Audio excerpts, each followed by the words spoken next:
So in this lecture I am going to explain you how to reduce the matrix to the echelon form by using the row operation. So here I have some matrix A, that is a 3 cross 3 matrix, 3 6 3 -4 -4 1 -6 1 2 and -5. So this is the matrix here, and I am going to reduce this matrix into the echelon form. So for this I am now applying the row operations here. So what is the row operation and how I apply on this matrix and solve it? So for this we have to, so this is the solution here.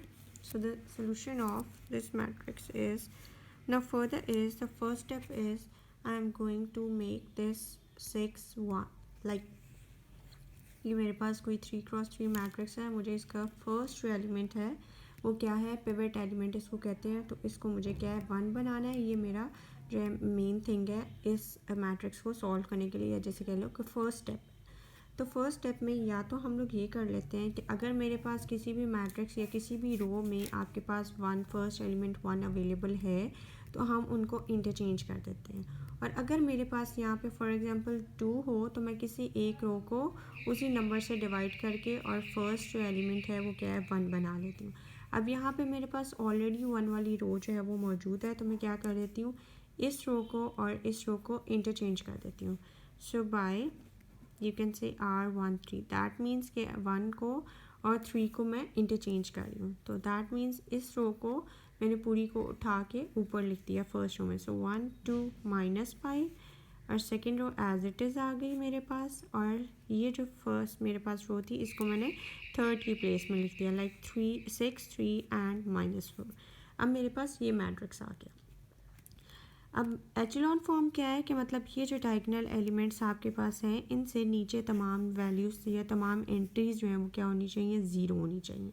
ठीक है, अब उसके लिए क्या है, इसको भी मुझे ज़ीरो बनाना है और इसको भी ज़ीरो बनाना है और इसको भी ज़ीरो बनाना है, क्योंकि यहाँ पे मेरे पास 1 आ गया और यहाँ पे भी 1। तो यही हमारे पास क्या है इसको सॉल्व करने का या इसको फर्दर सॉल्व करने का मेथड है। ठीक है, अब यहाँ पे मैंने क्या करना है, मैंने इसको ज़ीरो बनाना है, तो उसके लिए मैं क्या कर देती हूँ कि मैं ये जो रो है R2 इसको प्लस कर देती हूँ इस रो से, और इस रो को 4 से मल्टीप्लाई करके इस पूरी रो को, देन मैं इन दोनों रोज़ को प्लस कर दूँगी तो मेरे पास ये वैल्यू क्या आ जाएगी 0। तो यहाँ पे रो ऑपरेशन क्या लगा रही हूँ, R2 + 4 R1। ठीक है, अब इसको अप्लाई कर रही हूँ। इसका क्या मतलब है, फर्स्ट तो मेरे पास रो जो है वो एज इट इज़ ही रहेगी क्योंकि उसमें मुझे कोई चेंज नहीं करना। मैं अब सेकेंड रो में जिस रो में चेंज करना होता है उसको पहले लिखते हैं उस ऑपरेशन को, और सेकेंड रो को बाद में। यानी कि आप यहाँ पे ऐसे भी कर सकते थे 4R1 + R2, लेकिन अगर आप वैसे लिखोगे तो इसका ये मतलब है कि आप R1 के अंदर चेंज कर रहे हो। ठीक है, तो यहाँ पे क्या आ जाएगा R2 + 4 R1। तो यहाँ पे अब चेंज आ रहा है, R2 की वैल्यू क्या है -4, अगर मैं ऑपरेशन की वैल्यू -4 प्लस, अब यहाँ पे क्या है 4, और R1 की यहाँ पे क्या वैल्यू है 1, तो दैट मीन्स -4 + 4 वैल्यू क्या आ गई 0। तो यहाँ पे क्या आ जाएगा 0। फिर नेक्स्ट क्या है, R2 की वैल्यू क्या है मेरे पास 1, ठीक है, और +4 फॉर्मूले वाला, और R1 की वैल्यू अब क्या है 2। सो 1 + 4 2 ज़ा, मेरे पास क्या आ गया 8। सो दैट मीन्स यहाँ पे वैल्यू जो है वो मेरे पास क्या आ गई 9। इसी तरह फर्दर क्या आ जाएगा -6 R2 की वैल्यू +4 फॉर्मूले वाला, और R1 की क्या वैल्यू है -5। ठीक है, लाइक दिस। ठीक है, ये R2 की वैल्यू होगी 4 एज इट इज़, और R1 की वैल्यू अब क्या है -5, तो ये मैंने इधर पुट कर दी। ठीक है, तो यहाँ पे क्या आ जाएगा -6 5 4 20 लाइक दिस, तो यहाँ से क्या आ जाएगा -26। ठीक है, तो ये -26 वैल्यू मैं यहाँ पे पुट कर दूँगी -26। ठीक है, अब इसको भी मुझे ज़ीरो बनाना है, तो इस पर भी अगेन मैं रो ऑपरेशन अप्लाई कर दूँगी। या तो ये है कि आप इस टर्म को एज इट इज़ लिख के नेक्स्ट स्टेप में अप्लाई कर दें, या आप इसी स्टेप में अप्लाई कर दें। तो मैं इसी स्टेप में अप्लाई कर देती हूँ। अब मुझे क्या है, थर्ड रो में चेंज चाहिए, इसको ज़ीरो बनाना है, तो मुझे क्या चाहिए, अब यहाँ पर ये प्लस है, ये भी प्लस है, तो अब इधर मुझे क्या है, यहाँ पर मुझे माइनस करना पड़ेगा -6 R1। ठीक है, ये मुझे कह लो एक तरह से रो ऑपरेशन जो है ये लगाना पड़ेगा। तो R3 मेरे पास क्या है, यहाँ पे R3 की वैल्यू क्या है 6 6 -6 क्या हो जाएगा 0। ठीक है, जब मैंने इसको 6 से मल्टीप्लाई किया तो ये क्या हो जाएगा 12, ठीक है। सो 3 माइनस 12 जो है वो मेरे पास क्या आ जाएगा -9। फिर फर्दर क्या है मेरे पास यहाँ पे R3 की वैल्यू क्या है -4 और R1 की क्या है -5। तो -5 को पहले मैं 6 से मल्टीप्लाई करूँगी, 6 5 जा 30 और 30 को फिर 4 में ऐड कर दूँगी, सॉरी मेरे पास -4 है और ये माइनस माइनस प्लस हो जाएगा, ठीक है। -4 + 30 हो जाएगा। सो -4 + 30 मेरे पास क्या आ गया 26, ठीक है। अब ये मेरे पास, अब यहाँ पे मेरे पास 9 आ गया और यहाँ पे भी 9। तो मुझे इसको जो है 1 बनाना है और इसको मुझे 0 बनाना है।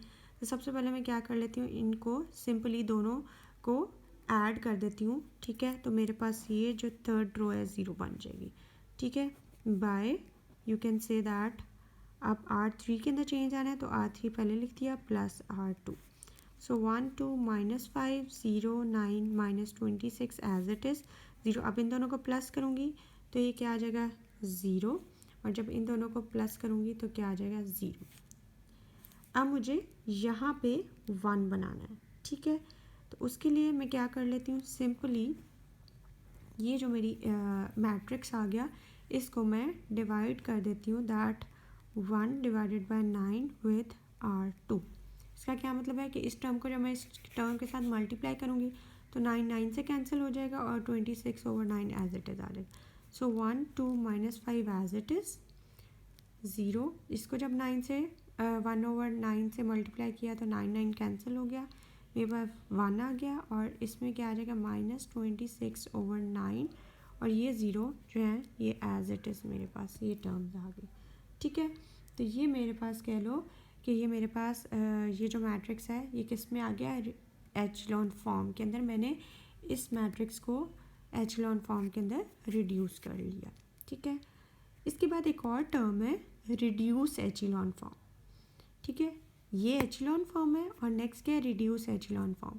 रिड्यूस एचलॉन फॉर्म का क्या मतलब है कि ये जो 1 है इनके ऊपर भी 0 और नीचे भी। एचलॉन फॉर्म में सिर्फ डायगोनल में 1 ला के उनके नीचे आपने सिर्फ 0 एंट्रीज करनी है, बट रिड्यूस एचलॉन फॉर्म के अंदर मुझे क्या है यहाँ पे भी 0 करना है, ठीक है। तो उसके लिए मैं क्या कर लेती हूँ, नेक्स्ट स्टेप में मैं अगेन यहाँ पे मैट्रिक्स लिखती हूँ। हमारे पास मैट्रिक्स क्या था 1 2 -5 0 1 -26/9 0 0 0, ठीक है। अब मैं इस मैट्रिक्स को किससे मल्टीप्लाई करती हूँ, इसको मैं मल्टीप्लाई करती हूँ बाय R1 - 2R2, ठीक है। अब मैं इस मैट्रिक्स पे ये रो ऑपरेशन लगा रही हूँ, ठीक है। अब इसका क्या मतलब है कि R1 के अंदर अब चेंज होगा। R1 क्या है 1 माइनस इससे मल्टीप्लाई कर रही हूँ 2 को, तो यहाँ पे रिजल्ट क्या आ जाएगा 1, ठीक है। और जब इसको क्या R1 की क्या वैल्यू है 2 -2 और R2 की वैल्यू क्या है 1, तो यहाँ पे क्या आ जाएगा 2 - 2 दैट इज़ 0। तो यहाँ पे 0 आ गया। देन फर्दर क्या है R1 की वैल्यू -5 -2 और यहाँ पे क्या वैल्यू है R2 की -26/9, ठीक है। तो जब आपने इसको सॉल्व करना है यहाँ से क्या आ जाएगा -5 माइनस यहाँ से आपके पास 6 2 52/9 आ जाएगा और ये माइनस माइनस प्लस हो जाएगा। देन 9 5 45, तो यहाँ से क्या आ जाएगा 7/9 कि जब आपने इसको इससे मल्टीप्लाई किया प्लस 52/9 हो गया। देन एलसीएम ले लिया तो यहाँ पे 9 को 5 से मल्टीप्लाई कर दिया 45। देन जब इसको सब्ट्रैक्ट कर लिया तो मेरे पास क्या कह लो कि ये रिज़ल्ट आपके पास सिंपली आ जाएगा, ठीक है। तो अब यहाँ पे वैल्यू क्या आ जाएगी 7/9 और यहाँ पे क्या 0 1 -26/9 और यहाँ पे 0 0 0।